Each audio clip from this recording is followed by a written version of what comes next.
Equiduct est un marché boursier réglementé européen destiné aux investisseurs privés. Equiduct permet de tirer parti de la nouvelle concurrence entre les bourses en garantissant aux investisseurs l'exécution de leurs ordres au meilleur prix, toutes plateformes confondues. Bonjour à tous, mardi 29 janvier 2013, bienvenue pour le Duplex Bourse. Il est l'heure de retrouver Frédéric Garcia en duplex des salles de marché de Bourse Direct. Frédéric, bonjour. Bonjour Mathieu. La Bourse de Paris est ouverte ce matin en équilibre. Les valeurs industrielles, cycliques et Total restent bien orientées. En revanche, les bancaires sont en repli. Quelle est la situation à mi-séance ? Oui, donc on est légèrement en baisse, on perd 0,3% autour des 3770. Pour l'instant, pas d'inquiétude. Donc comme vous l'avez souligné, le secteur bancaire est légèrement attaqué ce matin suite à une étude défavorable de la banque, donc anciennement connue de Berenberg, donc qui a sorti une analyse relativement déprimante sur le secteur bancaire, puisqu'on a quasiment des objectifs qui sont révisés de moitié par rapport au cours actuel sur Société Générale, BNP et Natixis. Donc voilà, ça pèse sur le secteur bancaire puisqu'elles perdent de l'ordre de 2 à 3%. Néanmoins, donc cette attaque sur le secteur bancaire est compensée par une bonne tenue du secteur automobile avec Renault qui prend 2%.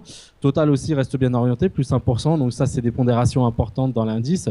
On a aussi donc les valeurs cycliques industrielles à l'image d'Alstom et d'Arcelor qui surperforment, ce qui fait qu'on a un effet donc de compensation sur l'indice.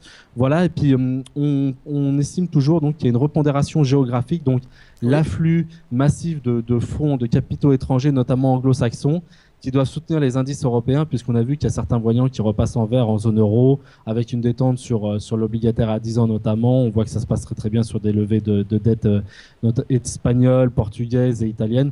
Voilà, donc globalement la situation aujourd'hui est à la consolidation, mais pour l'instant sans grande inquiétude.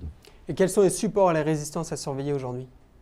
Aujourd'hui, on va regarder de très très près donc, la sauvegarde des 3750. Donc tant qu'on reste installé au-dessus de 3750 et surtout 3725, on reste donc sur une tendance haussière on va dire sans beaucoup de volatilité, mais malgré tout, on conserve donc une dynamique haussière pour aller chercher donc de nouveau les 3780 qui pour l'instant font office de résistance. On n'a pas réussi à les franchir ce matin. 3780, si on s'installe au-delà, ce sera pour aller faire une extension sur 3810, voire 3830, qui est un point très très très important. Voilà, en dessous, si on repasse en dessous de 3725, on devrait logiquement glisser sur 3680, qui est aussi un support assez conséquent. Et du côté des valeurs, maintenant, parlons de Nicox qui se porte très bien. En effet, le groupe pharmaceutique américain Bosch plus Lomb a lancé un programme sous licence Nicox. Que pouvez-vous nous dire sur le titre ? Oui, alors Nicox, c'était la valeur fétiche de beaucoup d'investisseurs il y a quelques années. Si on retrace un petit peu l'historique, lorsqu'ils avaient mis en place, donc ils avaient développé le naproxinode, qui était donc une molécule de manière à traiter l'arthrose. Oui. Voilà, donc ils étaient parvenus jusqu'à une étude quasiment de pré-commercialisation. Et ils avaient eu un refus en 2010 de la FDA, donc qui est la Food and Drug Administration, qui est l'établissement donc qui est censé donc homologuer ou pas les molécules. Voilà, donc ils avaient essuyé un net refus en 2010, ce qui fait que le titre avait dévissé de 9 à quasiment, on était passé sous l'euro. Après, il y a le FSI qui est rentré, donc le fonds d'investissement donc français qui est rentré dans le capital, et puis ils ont mis en place donc un virement stratégique qui se sont donc plutôt maintenant développés sur l'ophtalmologie et comme vous l'avez souligné, un partenariat avec Bausch & Lomb. Donc, et ce matin, on apprend donc que Bausch & Lomb donc s'est porté donc l'étude de phase 3 pour un candidat médicament ciblant le glaucome, qui est la pression intra-auriculaire. Voilà, donc une bonne nouvelle parce que quand on approche de la phase 3, on n'est plus très très loin de la commercialisation. Ouais, c'est une très bonne nouvelle pour Nicox. Voilà, c'est ça. Après, il faut passer l'écueil des établissements donc, qui sont censés donner leur aval ou pas à la commercialisation, donc la FDA aux États-Unis. Et puis, il y a aussi en zone euro, il faudra faire le nécessaire.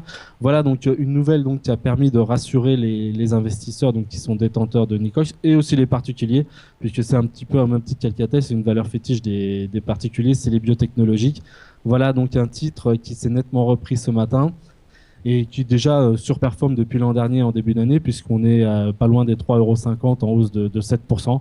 Voilà, donc ça retrouve la faveur des investisseurs. Il est possible que ce mouvement donc, se poursuive encore pendant quelques séances. Très bien. Autre bonne nouvelle ce matin pour Ingenico qui s'est porté acquéreur notamment du leader européen des services de paiement en ligne Ogone. Que pouvez-vous nous dire sur ce sujet ? Oui, alors Ingenico, qui est le leader mondial des paiements en ligne, donc va compléter sa gamme, puisque jusqu'à présent, donc, on avait les paiements en ligne dits physiques, c'est-à-dire lorsque vous vous rendez dans un supermarché ou autre, vous avez dans la plupart des cas des terminaux de paiement Ingenico. On avait aussi le paiement en ligne, donc via les mobiles et Internet. Et puis là, donc, ils complètent leur gamme, donc ils offrent une intégralité donc, de mise en paiement à disposition des clients, donc des consommateurs. Donc, ils étoffent leur mise à disposition et ça c'est très important puisque ils sont donc en phase et de se renforcer tout simplement sur le marché des terminaux. Oui. Et on a eu 2 recommandations relativement positives ce matin, tout du moins des confirmations de la part de CIC et Dodo qui restent à l'achat sur le titre. Voilà, donc c'est une acquisition donc, de 360 millions d'euros, ce qui n'est pas négligeable puisqu'Ingenico capitalise 2 milliards 400 millions d'euros. Voilà, donc au même titre que Gemalto, c'est un titre qui progressivement prend de l'ampleur, se renforce, a des investissements judicieux.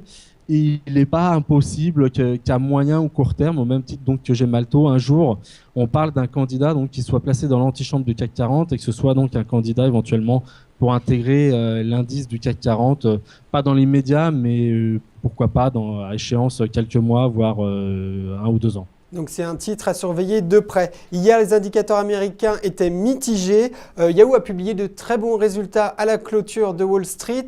Est-ce que ces résultats vont avoir des conséquences aujourd'hui sur l'ouverture cet après-midi ? Oui, alors pour l'instant, sur les futurs américains, on est plus ou moins à l'équilibre, voire en très légère baisse. Mais néanmoins, en effet, comme vous l'avez souligné, Yahoo a sorti de très très bons résultats avec un bénéfice annuel multiplié par 4 à 3,9 milliards de dollars. Donc en post-séance, elle était attendue en hausse de 4%. Donc elle devrait soutenir aujourd'hui le secteur des valeurs technologiques. Oui. Voilà, donc à surveiller de très très près, d'autant plus qu'on pourrait aussi avoir un élément favorable si on avait une poursuite de la reprise du titre Apple qui avait sévèrement dévissé sur 2 séances de l'ordre de 15%. Voilà, donc aujourd'hui, un petit indicateur d'immobilier, c'est l'évolution des prix dans les plus 20 grandes métropoles américaines, c'est l'indice Case-Shiller. Un indice aussi de confiance du consommateur calculé par le Conference Board. Mais on surveillera aussi, et notamment, le débit de la réunion de la Fed, donc qui s'étale sur 2 jours, aujourd'hui et demain avec oui. le compte rendu sur les taux. Là, on n'attend pas de surprise, pas de relèvement des taux. Néanmoins, il faudra surveiller une fois de plus le discours de Ben Bernanke, donc président de la Fed, sur l'évolution de la croissance aux États-Unis. On sent quand même que ça commence un petit peu à réaccélérer, donc ça, ce serait bon signe. On devrait avoir une poursuite des rachats donc de papier d'ici la fin de l'année, le fameux quantitative easing 3, mais peut-être qu'on ne devrait pas aller au-delà. On devrait peut-être marquer la fin de ce programme de rachat pour 2013. Et puis, comme tous les premiers vendredis du mois, à surveiller très très près, vendredi donc à 14h30, le rapport mensuel de l'emploi, où on espère un nombre de créations assez importantes qui devrait donc doper le moral des consommateurs et bien évidemment les indices américains. Merci Frédéric pour ce point sur l'agenda américain de cette semaine.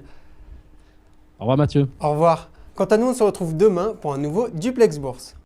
C'est l'heure de Dr Win et Mr Lose.